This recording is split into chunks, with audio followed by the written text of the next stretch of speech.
ए इतना बाढ़ बूढ़ा चल आइल, सब कुछ दहा गइल, धान उन बकरी छेर घर दुआर सब कहेला बहुत निमन बा। कहाँ बाड़न तोहर मेयर साहब? सोमड़ा मेयर जीत गइल बा, उ कथी आई? निमन जीता रही तब नु आई। वोटवा के बेरी आई रहे उ मेयर होये लेके आई रहे तो गोरदारी तो रे चाची पाला वोट दियो।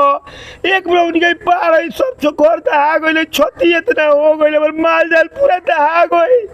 तो का तोर मेयर बनू मेयर कहां से आई? उ एको बेर झांकियो ना पारे नहीं के आवत। ए महाराज अपने लोगन टेंशन मत ली लोगन, मेयर साहब तो एकदम अइबे करी हन आ सब है देखाएम हम, क्षतिपूर्ति सब होई, टेंशन अपने लोगन ना ली लोगन, मेयर साहब एकदम आई हैं। मेयर साहब नमस्कार। नमस्कार नमस्कार राजेश। हाँ जी मेयर साहब। क्यों नहीं बाढ़ के समस्या? बाढ़ के समस्या बहुत भयानक बा मेयर साहब, समझ नहीं आ सब बहुत जनता लोग क्षति उति हो गई बाटे समझ। अब तो के टेंशन लेवे के बात नहीं है, मेयर साहब आगे बनी सब समस्या के समाधान हो। पोस्ट कर दिया जनता से भेंट घाट। एकदम मेयर साहब बाढ़ पीड़ित जनता से भेंट घाट।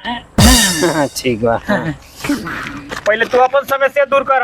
सबसे बड़ा क्षति तोहरा भइल बा, मेयर के दलाल कहीं के। का भाई काहे तू लगल खिसियाए हो? खिसियाई ने तो का करी, हमने के कालू पूरा घर दुआर डूब गइल, कालू काहे ना आइलन? एबरा आइल बनन फोटो खिंचवावे। हां बिना बटले रात के बिल बनवा दे तो कहां से आई? 3 दिन हो गल बाढ़ के अइला, अभी तक हमनी के खइले लइके। आजू अइलन हमनी के हालत पर होश है। हां निमन बनल बा निमन। का करू आवेला तो हम बाढ़ से पहले आवे के सोचित रही, लेकिन हम जेनजेड आंदोलन वाला सा हमार गड़िया जो चढ़त रहनी वो फूक देला। ताऊ कैसे अब गाड़ी दोसर कीन के चढ़ के आए उ चक्कर में पड़म, तब तक लोग खिसिया जाई। अब ना टाइम पर आएम तब बिहान हमरा के लोग जूता से बतवाई वोट मांगे खानी आएम तब वही से कहनी है कि चल देते नहीं पैदल। हाँ भोटवा के बेरी बिना बोलैले पैदले पैदले कहीं घूमत रहनी है दुआरे दुआरे। तिरपाल चाउर दाल चीनी तेल सब दुआरे दुआरे पहले बांटत फिरत रहनी है। आज बाढ़ आ गइल बा तो खालिए चलनी है लुलुआ दुमावते।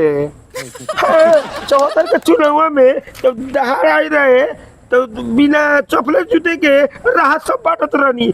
अब जूता मोजा पहन के आके खलिए लुला डुला चल अइला। हमनी के समस्या बुझे आइल बड़ा कि मजाक करे। अब पैदले कथी कथी लेके आऊ? हई जेनजेड वाला से तो पूरा नगर पालिका जरा देला, हमरा अपने खाए पा आफत बा। अपनहु लोगन बा खाली राहते खोजे नी, जब न तब राहते खोजे नी। राहत लेके वोट के बेरी हम फेर आए, अभी हमरा के कमाए दू। अपने ही लोग ला हम कमाई करी, दिन रात इतना मेहनत करी करी, सदिया चेक घर लेके चल जाइले केकरा? अपने ही लोग के राहत बांटेला, अपने ही लोगन के राहत बांटेला। नगर पालिका के कर्मचारी सबके सूद से हम तलब न देली। अपने लोग बुझाई कि हम चैन से सुतल बाड़ी। आजकल हमरा चैन सब बुड़ गेल बा, निमन से सूती लेना हरदम बेचैन ले, डर लाग रहल के दादा कहीं इहो मेयर के पदवा कहीं खत्म हो जाई। आप लोग बुझाई था कि हम नीला कुछ करते नहीं। पहले चुनाव रहे तो अपने मन बिना कहले रात बाटे कबो मछरी तो कबो मासू और फुर्सते नहीं छे अपने के। हमनी के चुतिया बनावत नी काम के बुरबक बने सर। हमनी सब महिला का कालू सब के डुबान में डूब गइल, कितना क्षति हो गइल, आज तक अपने का फुर्सत नहीं खे पड़ा। दोनों बापू मिल के नगर पाल के पूरा लूटे तनी तब सब नहीं खे मिलत जनता सबके सेवा करे के।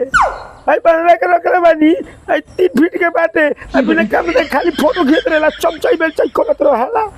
वाह ए राजेश केकर घर के जनेबा हुई तब बड़ा होशियार बुझाई तब धो देलक के तनका में। मेयर साहब ए अपना बहू ने भी बहुत होशियार भी। बाप रे बाप, यहाँ के मरद तब मरद जनिए से बहुत होशियार बा। राजेश जल्दी से भागे के उपाय लगाओ ना, तो पूरा इज्जत माटी में मिला देते। आजू जे बेइज्जत हो जाए ना वोट के भी हम कौन मुँह लेके आए थे। ठीक बा अपने लोगन के सारा जौन बाटे नु समस्या सोल्व करम से एकदम सब अपने के लोगन के कहल बात जायज बा। हमनी के अभी जाय दी लोगन फिर हम यहाँ से राहत अभी लेके आए, तुरंत हमनी के राहत लेके अभी लेके आए। हमनी के जाय दिया। नमस्कार। देखा तनी कितना दिन पर आइबा लगा। ए जाए मनु जा जा जा जा जा।